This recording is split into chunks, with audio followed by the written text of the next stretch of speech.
High, আজকে আরেকটা নতুন ভিডিও নিয়ে চলে এসেছি। এই যে আমার হাত যেগুলো দেখছো এগুলো হচ্ছে কুল, টক কুল। এই বছর সরস্বতী পুজোর পরে এই ফার্স্ট আমার কুল খাওয়া।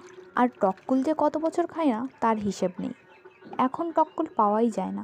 তো এইগুলো আমার ভাই এনে দিয়েছে কোত্থেকে জানি না। তো এইগুলো এখন মাখাবো।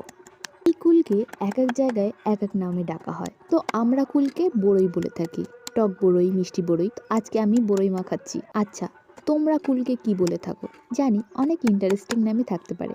যদি তোমাদের জানানোর ইচ্ছা থাকে তো কমেন্ট করতে পারো। কুলগুলো কিন্তু হেব্বি শক্ত ছিল। হাত দিয়ে চেপে ওটা ফাটানো সম্ভব ছিল না। তো ওই হামান দিস্তার ওই হামান নাকি বলে, ওটা দিয়েই আমি ফাটিয়ে নিয়েছি। আর এই কুল মাখতে গেলে কিন্তু চটকাতে হবে অনেক।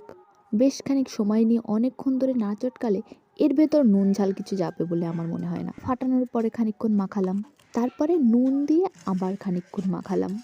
এর ফাঁকে আমি আমার মাকে একটু বলেছিলাম সর্ষে বাটা করে রাখতে। তো মা ওদিকে সর্ষে বাটা করছে আর শুকনো লঙ্কা ভাজিয়েছিল। ওই শুকনো লঙ্কা দিয়েই আমি বাকিটা বড়ইগুলো মাখবো। তো মা বললো, না শুকনো লঙ্কা দিয়ে মাখিস না, পেট জ্বালা করবে। কিন্তু আমার শুকনো লঙ্কা ভীষণ পছন্দ, বিশেষ করে ওই ভাজির গন্ধটা। তো আমি শুকনো লঙ্কা দিয়ে মাখলাম, আর সাথে লেবু পাতা দিয়েছিলাম। লেবু পাতার গন্ধটা আমার হেব্বি লাগে। কিন্তু সর্ষে বাটা আনার সময় দেখলাম মা ওই সর্ষে বাটার সাথেও একটা কাঁচা লঙ্কা দিয়ে দিয়েছে। তো আর কি করব, ভাজা লঙ্কা আর কাঁচা লঙ্কা দুটোই দিয়েই মাখানো শুরু করে দিলাম। আচ্ছা, তোমাদের কোন লঙ্কা পছন্দ, কাঁচা লঙ্কা না শুকনো লঙ্কা ভাজা?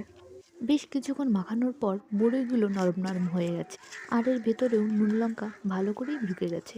দেখতেই পাচ্ছ কেমন বড়ইয়ের রস বেরোচ্ছে। তো হয়ে গেল আমার বড়ই মাখা। শীতকালে মিষ্টি রোদে বসে এই বড়ই মাখা খাওয়ার মজাই আলাদা। আজকের ভিডিওটা এই পর্যন্ত। ধন্যবাদ সবাইকে।